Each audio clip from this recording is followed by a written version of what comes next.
I'm Martin Clark, author of The Legal Limit, Plain Heathen Mischief, and my first book, The Many Aspects of Mobile Home Living. I became a judge in district court in 1992. I changed jobs in 1995 and became a circuit court judge in dog years, and they seem like dog years sometimes. I've been a judge about 160 years. I'm not in a unique position, but I'm in a very good position to give people insight into the judicial system, to pull back the velvet curtains a little bit.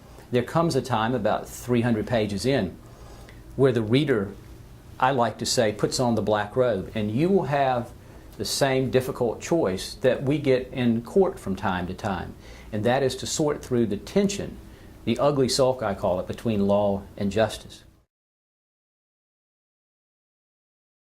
I was involved in a murder case, and it made me really consider and think about the difference between law and justice. And what would you do as a judge, as a juror, as a citizen? What do you do if you have someone and you know without any question that person is innocent, but the law is going to tie your hands?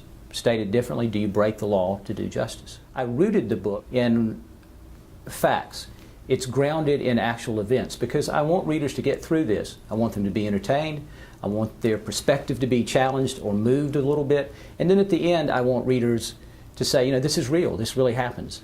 This is not just some abstract exercise.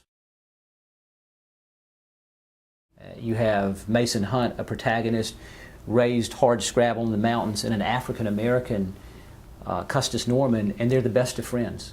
Yet they couldn't be more different, whereas his blood brother is a cad and awful, and the relationship is strained, if there even is a relationship. I've had 4 mothers approach me and say, the one thing I know is not fiction is that you've lived with a teenage daughter, that you have a 15-year-old girl. I have no children. I've never had a daughter. I'm rarely around children. And I cut that character from whole cloth. Much of the book is like that, and certainly in my first book, when you have a dissolute, drunken judge who is pot-addled all the time, that's not me. I was able to write that book and create that character because I live in a small town. People there know me, they've tied my mittens and wiped my nose and watched me grow up.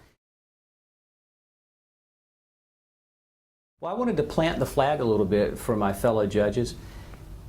People say again and again, it's embedded in popular culture, that we just want judges who follow the law. We don't want activist judges. If you think about that for a moment, that means you don't need judges. If judges had followed the law, African Americans could not vote today. Number 2, there would be no right to privacy. In 1965, and with Griswold versus Connecticut, the police could search your home, your bedroom. Married couples did not have a right. It was illegal to possess contraceptives.